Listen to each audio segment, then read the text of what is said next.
Hey, salut tout le monde, on se retrouve aujourd'hui pour une nouvelle vidéo. Il y a quasiment un an, j'avais fait une vidéo, les 10 sagas que je devais absolument finir en 2023. Et j'avais promis que je devais faire une vidéo bilan. Est-ce que j'ai lu ces 10 sagas en 2023? Est-ce que j'ai réussi mon objectif? Je crois que je me suis pas trop mal débrouillée. Voilà, j'espère ne pas me tromper, on va voir ça de suite. Je vais me décaler et je vais vous insérer la vidéo juste ici pour que vous puissiez suivre en même temps que moi. Hey, salut tout le monde, on se retrouve aujourd'hui dans une nouvelle vidéo. Vous commencez à me connaître, je ne finis jamais mes sagas. C'est un de mes plus gros défauts, donc cette vidéo est là pour y remédier. Le premier livre que je vais vous présenter, je vous l'avais déjà montré dans une vidéo, c'est le dernier tome des Chroniques lunaires. Je l'avais mis dans ma palle de l'automne. Il est encore là. Ok, ça commence bien. Je suis très heureuse de vous annoncer que j'ai fini de lire toute la saga des Chroniques lunaires. Franchement, je suis contente. Pour vous remettre un petit peu dans le contexte, Cinder, ça a été un des premiers livres que j'ai lu en étant ado et qui m'a un peu fait découvrir tout ce monde de la lecture. Donc j'ai un amour incommensurable pour ce livre. Et à l'époque, moi quand je l'ai lu, le tome 2 était même pas encore sorti. Mais j'avais tellement aimé que j'avais demandé à mes parents qu'on me l'achète pour que je puisse le relire. Ensuite, j'ai demandé à ce qu'on m'achète forcément la suite. Et à partir du tome 2, je me suis dit bon, j'attends. J'achète tous les autres tomes et une fois qu'ils sont sortis, je lirai la saga de bout en bout. Le problème étant que entre ce tome 2 et le tome 4, il s'en est passé des années. Et il s'avère que je les ai tous achetés, mais que je ne les avais jamais lus. Et je pense que la principale raison, c'est que ce soit le tome 3 ou le tome 4, ils sont énormes. Le tome 3 il fait quasiment 700 pages, le tome 4 en fait plus de 1000. Je pense que aussi j'avais cette petite appréhension parce que étant donné que j'ai lu le début de la saga quand j'avais peut-être 14 ans, j'avais peur de me relancer dans cette saga et que j'apprécie plus autant qu'avant. C'est un peu le risque quand on relit nos livres coup de cœur. Et il s'avère que j'ai vraiment beaucoup apprécié ma relecture de la saga. Je pense qu'en plus, contre toute attente, mon préféré, c'est le dernier tome. Et pour la simple et bonne raison que dans les tomes précédents, chaque bouquin, on a, on va dire, une nouvelle héroïne avec, du coup, des couples qui se forment. Et dans ce tome 4, il y a un peu tout le monde qui va se retrouver et on va suivre leurs aventures tous ensemble. Il y a aussi mon personnage préféré qui se trouve dans ce tome-là, puisque c'est le personnage de Winter. C'est une jeune princesse un peu folle dans sa tête, mais très attachante. Cette saga, si vous la connaissez pas, c'est de la science-fiction qui reprend en fait les contes que l'on connaît bien. Blanche-Neige, Réponse, Cendrillon, et c'est vraiment génial. Vraiment, je trouve que Marissa Meyer, c'est un génie. Non, franchement, je suis trop contente d'avoir terminé cette saga. La vidéo commence plutôt bien. J'espère que ça va continuer sur cette lancée. Ensuite, c'est une de mes dernières lectures. Littéralement, c'est le livre que j'ai fini il y a 3 jours. L'Empire des femmes. Yes! Effectivement, j'ai lu quelques temps après avoir lu le premier tome de l'Empire des femmes, le tome 2. L'Empire des femmes, j'avais lu ce livre parce que c'était Piketty Booking qui l'avait conseillé et j'aimais vraiment bien le résumé. Sauf que je sais pas, cette saga n'a pas du tout été un coup de cœur, que ce soit pour le tome 1 ou pour le tome 2. Je vous avoue, ça fait un petit moment du coup que je les ai lus et je me rappelle plus trop de ce qui se passe. Je pense d'ailleurs que je me rappelle mieux du tome 1 que du tome 2 alors que je l'ai lu il y a plus longtemps. Donc voilà, techniquement j'ai rempli l'objectif de finir cette saga, mais je me rappelle plus de l'histoire. Désolée. Ensuite on va passer à un petit manga que j'ai emprunté à la médiathèque, il s'agit de Orange. J'ai lu le premier tome qui m'a vraiment hypé de ouf. Orange, l'avantage que j'avais c'était que je les ai empruntés tous à la médiathèque de mon travail. Donc du coup j'avais pas trop l'excuse, ils étaient vraiment juste à côté de moi. Quelques temps après cette vidéo, je suis allée tous les emprunter et je crois que je les ai lus tous en même temps dans la foulée. Orange c'est un manga qui a fait beaucoup parler de lui. Donc on va dire que j'avais beaucoup d'attentes envers ce manga et je dois dire que j'ai été un petit peu déçue. Au début tout s'annonçait bien, j'adorais le concept, on suit une jeune fille qui un jour va recevoir une lettre de elle du futur qui va lui demander un petit peu de réparer les choses parce que dans le futur il y a des choses qui se sont pas passées comme elles auraient dû se passer. C'est un manga qui aborde des sujets très importants, notamment le suicide, la dépression, sauf que on va dire que moi j'ai trouvé que c'était un peu trop léger. Certes ce sont des étudiants dans cette histoire, mais j'ai trouvé que c'était parfois un peu trop niais, un peu trop édulcoré, un peu trop tout beau tout rose, les cerisiers en fleurs, etc. Voilà, j'aurais aimé que ça soit encore plus poignant. Je peux pas dire que c'est ma série de mangas préférée, mais je peux pas nier le fait que j'ai passé un très bon moment. Ensuite je l'ai pas sur moi, mais j'aimerais finir la saga et lire The Perfect Match, le tome 2. Alors pour être honnête, j'ai pas beaucoup aimé le tome 1 que j'ai trouvé. Bon ben on est sur notre premier non. Je n'ai pas lu le tome 2 de The Perfect Match. Je pense que c'est dû au fait que j'ai pas aimé le tome 1. Mais j'avais envie en fait de pouvoir clôturer cette saga et peut-être que au fond de moi j'avais envie de me dire que je pouvais apprécier ce tome 2. Mais bon voilà, étant donné que je me suis pas jetée dessus, c'est que peut-être au fond de moi aussi j'ai pas trop envie de lire ce tome 2. Je ne perds pas espoir, mais disons qu'il est pas dans ma liste des priorités non plus. Ensuite pareil, je l'ai pas avec moi, mais j'aimerais lire le tome 2 de The Savage Song. J'avais vraiment bien aimé le tome 1. On est dans un monde où il existe différentes créatures, les Korsai, les...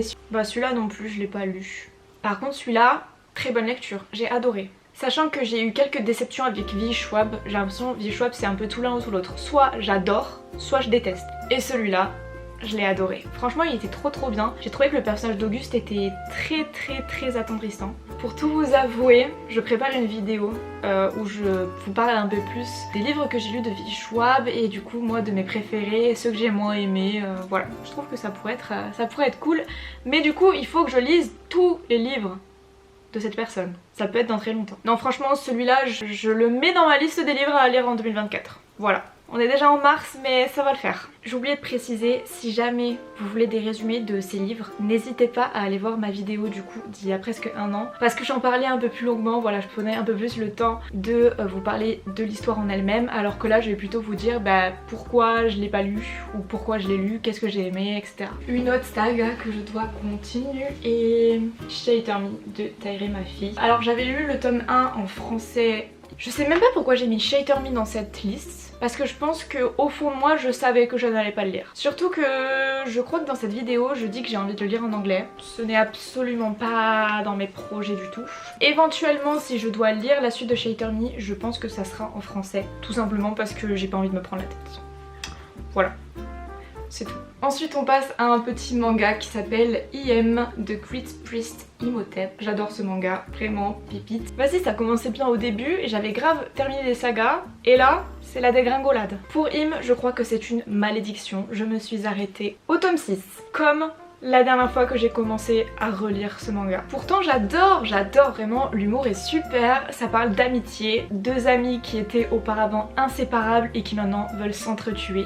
On suit un petit pharaon, alors du coup lui c'est le méchant donc on suit pas lui, on suit l'autre. On suit Imhotep qui en fait va se retrouver dans notre monde actuel et qui va devoir un petit peu réparer ses erreurs et malheureusement il va devoir entrer en guerre avec son meilleur ami. Ça mêle à la fois du coup bagarre et humour. Moi j'adore, franchement j'adore. Mais voilà, je sais pas pourquoi, à un moment donné je m'arrête et je ne continue plus. Ce qui en soi est très dommage parce que j'aimerais vraiment avoir le fin mot de cette histoire. Si jamais vous avez lu ce manga, n'hésitez pas à me donner votre avis en commentaire. Poussez-moi à lire ce manga et à le finir. J'ai l'impression que je ne le lirai jamais. Une saga que j'ai lue il y a un peu plus longtemps, c'est La Faucheuse. J'avais lu le tome 1 l'année dernière, j'avais plutôt bien aimé, mais j'étais pas...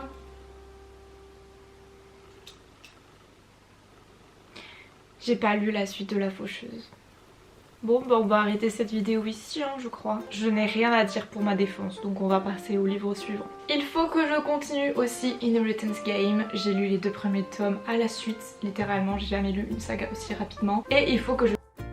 Voilà, je commençais à déprimer mais finalement tout va mieux. J'ai fini la saga Inheritance Game. Enfin je l'ai fini. Je pensais l'avoir fini, puis le tome 4 est sorti, puis j'ai appris que le tome 5 allait sortir, puis j'ai appris que l'auteur voulait faire 15 000 tomes. J'avoue je sais pas trop où me positionner par rapport à ça. J'aime pas trop quand les sagas s'éternisent sans 7 ans. J'ai surtout beaucoup aimé en fait les 3 premiers tomes et pour moi en fait la boucle était bouclée. Malgré tout je suis quand même curieuse de découvrir le tome 4 qui est en fait du point de vue des garçons. Donc voilà, je pense que je le lirai prochainement. Sinon pour vous parler de la saga en elle-même, je pense que le tome 3 de Inheritance Game c'est mon moins préféré. Je me suis un peu ennuyée et il y a l'apparition d'une nouvelle personne, Eve, que je n'ai pas du tout aimé. Je me rappelle m'être dit pourquoi on l'a fait venir celle-là. Je crois que je me suis pas mal ennuyée durant ma lecture, mais le livre finit en apothéose avec cette partie d'échecs et tous les enjeux. C'était absolument incroyable. Et en fait j'ai tellement aimé les 2 premiers tomes que pour moi ça classe toute la saga dans excellente lecture. Et on finit avec la dernière saga qu'il faut que je termine en 2023. Il s'agit de The Perfect World. Là c'est un peu plus compliqué pour la terminer.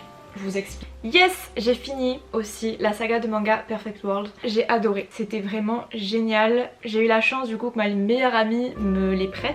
Et pareil, je les ai enchaînés d'affilée. Je saurais pas dire quel est mon tome préféré parce qu'ils sont tous très bien. Ça aborde le handicap d'une manière très tendre. On suit une jeune femme qui un beau jour va retrouver son premier amour, son amour de jeunesse. Sauf qu'elle va découvrir qu'il est à présent en fauteuil roulant. Donc elle va petit à petit se rapprocher de lui, elle va retomber amoureuse de lui. Sauf que elle va se rendre compte un petit peu de tout ce qu'il subit au quotidien en tant qu'handicapé. C'est vraiment super. Vraiment j'ai adoré. Surtout que du coup le personnage masculin qui est handicapé est architecte. Et en fait on va vachement avoir ces données là à propos de l'architecture adéquate pour les handicapés. Enfin bref, je trouve ça super. À mon avis, il faut vraiment mettre ce manga entre toutes les mains. C'est super mignon, vraiment j'adore. Et bien voilà, on arrive à la fin de cette vidéo. Je crois que je m'en suis pas trop mal sortie. Je pense pas que j'aurai 10 sur 10 pour être tout à fait honnête. Mais j'aimerais bien avoir lu 5 ou 6 des sagas que je présente ici. On va voir. Et bien écoutez, je viens de vérifier. J'ai fini 5 des 10 sagas que j'ai présentées ici. J'aurais préféré en avoir fini à la limite une de plus, mais je suis quand même très contente parce que c'est ma malédiction de ne pas finir les sagas. Vraiment je suis super mauvaise à ça, mais j'y arrive de plus en plus et je suis très contente. Même ma lecture en cours est un 3e et dernier tome. Mais qui suis-je? Waouh, je ne pensais pas que c'était possible, mais en fait si. Je suis grave contente d'ailleurs, c'est génial. Lisez The Prison Healer, vraiment je vous le recommande à 3 milliards de %. J'aurais pu le mettre dans cette vidéo, mais je crois avoir découvert la série juste après. Mais écoutez, je suis très contente. Franchement, je suis très contente. Normalement, je dois vous tourner très prochainement la vidéo sur les 10 sagas que je dois lire en 2024. Alors c'est pas sûr que les sagas que j'ai pas lues pour cette vidéo se retrouvent dans la nouvelle vidéo parce que en 2023 j'ai commencé pas mal de sagas et je pense que je préfère peut-être me focaliser sur d'autres que de remettre celle-ci. On verra, peut-être que j'aurai une bonne surprise. J'espère que cette vidéo vous aura plu. N'hésitez pas à me dire vous quelle saga vous avez fini cette année et lesquelles vous avez préférées. N'hésitez pas à vous abonner et à mettre un petit j'aime, ça me ferait vraiment super plaisir. Sur ce, je vous dis à la prochaine pour une nouvelle vidéo. Ciao!